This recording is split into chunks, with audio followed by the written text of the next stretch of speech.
جو بندے اس کا شکار ہو رہے ہیں ان کو بعد میں پکڑیں, اور اس کے بعد اس سے پہلے ہے کہ اویئرنیس ہونی چاہیے کہ بھائی اتنا آسان نہیں ہے. باہر والے بیوقوف نہیں بیٹھے ہوئے, سعودی عرب کا کوئی امپلائر بیوقوف نہیں بیٹھا ہوا, انگلینڈ کا امپلائر کوئی بیوقوف نہیں بیٹھا ہوا, امریکہ کا کوئی امپلائر بیوقوف نہیں بیٹھا ہوا کہ وہ آپ کی سکلز کو بغیر سوچے سمجھے آپ کو سیلری دے دے. میں آپ کو چھوٹی سی ایگزامپل دیتا ہوں.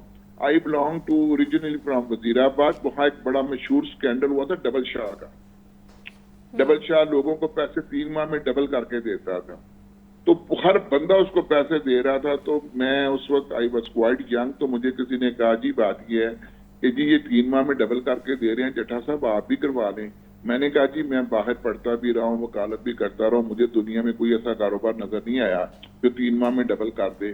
تو جب یہ انسینٹیو ہی غلط ہے, اتنا بڑا ہے, تو یہ فراڈ ہی ہونا ہے. بالکل ایسی ہے جٹھا صاحب, اور مجھے لگتا ہے کہ ہمارے جو تعلیمی ادارے ہیں وہ بھی اس میں بڑا امپورٹنٹ رول پلے کر سکتے ہیں اگر تھوڑی سی اویئرنیس دیں وہ آن لائن ٹنکی کے حوالے سے.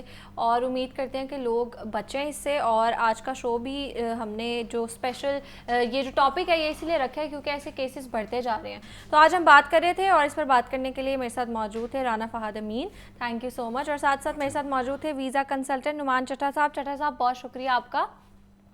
That's it for today. ملتے ہیں کل انشاءاللہ. اپنا بہت زیادہ خیال رکھیے گا. اللہ حافظ.